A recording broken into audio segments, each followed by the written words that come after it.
प्रभात प्यारे बच्चों, सुप्रभात सभी को। तो बच्चों, आज हम अपने 8वीं कक्षा के हिंदी विषय के अंतर्गत अपनी नई बुक का अभ्यास करने वाले हैं और नई बुक का प्रारंभ आज के तासिका में हम कर रहे हैं।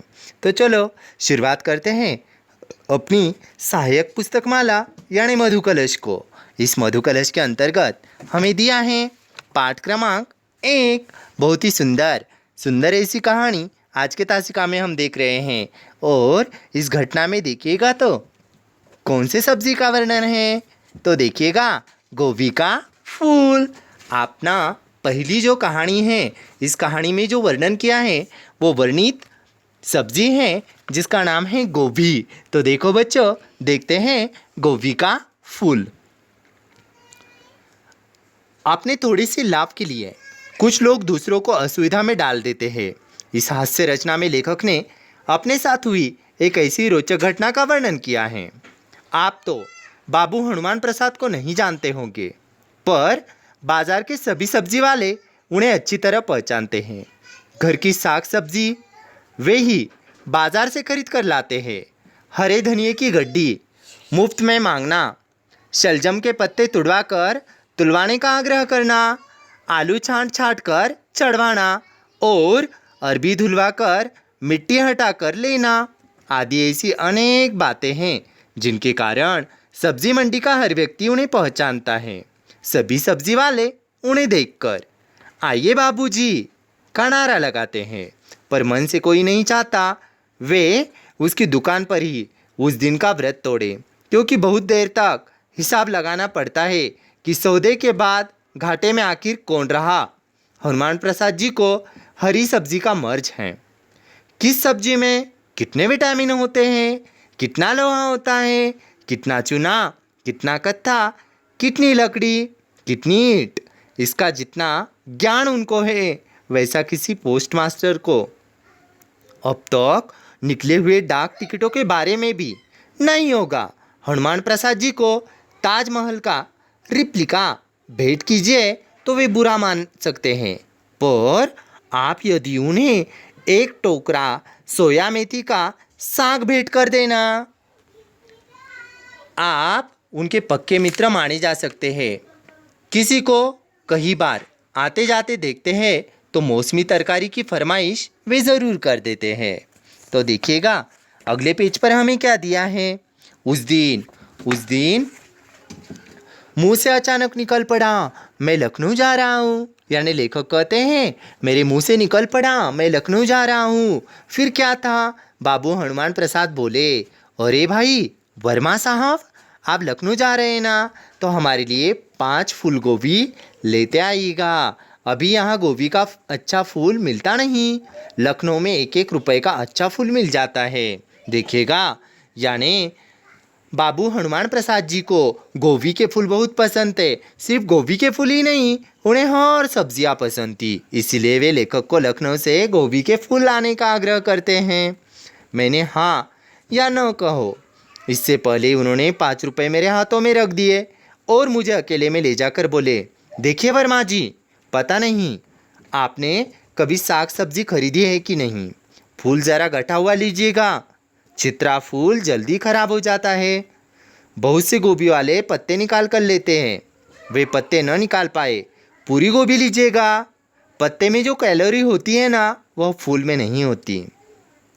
पत्तों के डंठल का अचार बहुत अच्छा होता है। वे हर किसी सब्जी के बारे में बहुत कुछ कह सकते थे, इसीलिए मैं चुप था। वे सांस लेकर फिर बोले, अच्छा सुनिए, फूल में कभी कभी छोटे छोटे कीड़े लग जाते हैं, उसे ज़रा झड़वा के लीजिएगा। पानी में भिगा हुआ फूल मत लीजिएगा, बड़ी जल्दी खराब हो जाता है। अच्छे गोभी के फूल में विटामिन ए, बी, डी अधिक रहता है। मैंने उन्हें याद दिलाया कि यदि मैं गोभी के फूल का महाकाव्य सुनकर गया तो गाड़ी छूटेगी ही, नौकरी भी छूटेगी और गोभी का फूल भी छूटेगा। तब जाकर हनुमान प्रसाद ने मुझे छोड़ा। हजरतगंज सिनेमा, नुमाइश और कॉफ़ी हाउस सब कुछ छोड़कर मैं लखनऊ की तरकारी मंडी में घुसा। तरकारी वाले ₹2 से नीचे उतरने को तैयार न थे। पर मुझे तो गोभी का फूल 1-1 रुपए वाले ही चाहिए थे, पूरे पत्ते वाले, जिनके डंठल का अचार बन सके। लौटने का वक्त हो गया। मंडी वाले ने 1 रुपए पर उतरने के लिए हामी न भरी। हार कर ₹1.5 के भाव से गोभी के फूल खरीदे। प्लेटफॉर्म पर हाथ में एक खूबसूरत अटैची के साथ एक छावा गोभी के फूल लेकर सफ़र करने वाला मैं अपने ढंग का अकेला ही मुसाफिर दिखाई पड़ रहा था। देखिएगा, लेखक कहते हैं कि मैं अकेला ही मुसाफिर वहाँ पर दिखाई पड़ रहा था। अगले पेज पर देखिएगा, टिकट चेकर 2 बार पास से गुजरा। टिकट चेकर भी 2 बार क्या हुआ, पास से गुजरा। सिर्फ गुजरा ही नहीं, कुली से पूछा गया सामान बुक करवा लिया है या नहीं। 2 एक परिचित चेहरे दिखाई पड़े। बोले, कहिए दावत कब है? संजीदगी से जवाब देता हुआ मैं प्लेटफॉर्म पर बढ़ती हुई भीड़ और अपने गोभी के छाबे को देख रहा था। कुली चढ़ाने का आश्वासन दे रहा था, पर 1 रुपया इनाम चाहता था।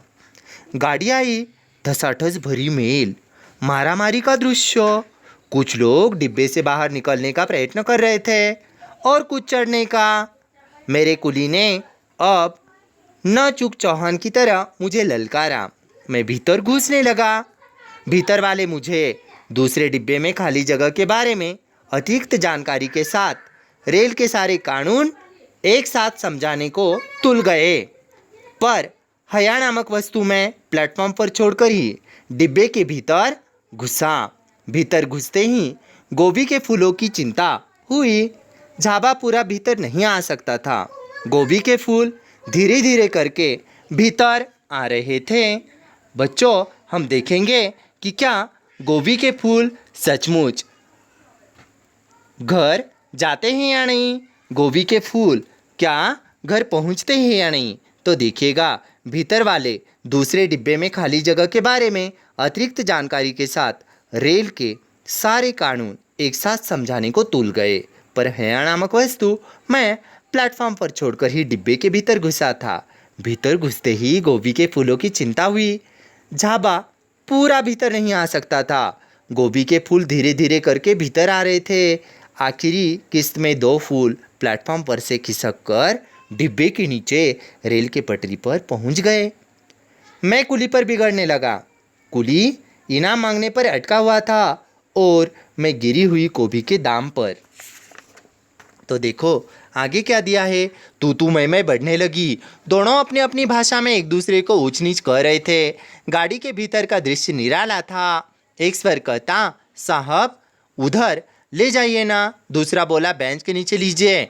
तीसरा ऊपर से जाने का सुझाव देता, पर कोई भी अपनी जगह से तिल भर हिलने को तैयार न था। गोभी का झाबा वहीं नीचे पड़ा रहा।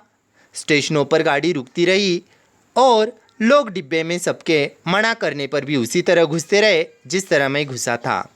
मेरा अकेला कंठ ही मुझे सुनाई पड़ता, बचाइएगा, देखिएगा, अरे अरे इधर नहीं, इधर गोभी है, अरे ट्रंक उधर ले जाओ। पर मेरी किसी ने न सुनी। जब तक इलाहाबाद स्टेशन न आया मैं अपने गोभी के झाबे को देख भी नहीं पाया। भीड़ उस पर छाई रही। इलाहाबाद आने पर ही मैं उसे देख पाया। गोभी के गटे हुए पत्तेदार फूल जनता की इतनी लातें सह चुके थे कि हारे हुए उम्मीदवार की तरह उन्हें पहचानना कठिन लग रहा था। इतने हमले के बाद भी कितने विटामिन उनमें शेष बचे हैं, वह मैं उन्हें बाबू हनुमान प्रसाद तक पहुंचाकर मालूम करना चाहता था, पर हिम्मत न पड़ी। यही के बाजार से 2-2 रुपए लेकर फूल खरीदकर लखनऊ के कहकर उन्हें दे आया हूँ और उसके बदले में लखनऊ में मिलने वाली सस्ती तरकारी पर उनका एक भाषण सुनकर भी अभी लौटा हूँ। केशव चंद्र शर्मा द्वारा रचित गोभी का फूल बहुत ही हास्य व्यंग्यात्मक कहानी हमारे सामने पेश की गई है। उम्मीद करता हूँ आप सभी को गोभी का फूल यह कहानी पसंद आई ना। तो चलो बच्चों, अगले तासिका में हम मधु कलश की दूसरी कहानी लेकर आते हैं। धन्यवाद सभी को।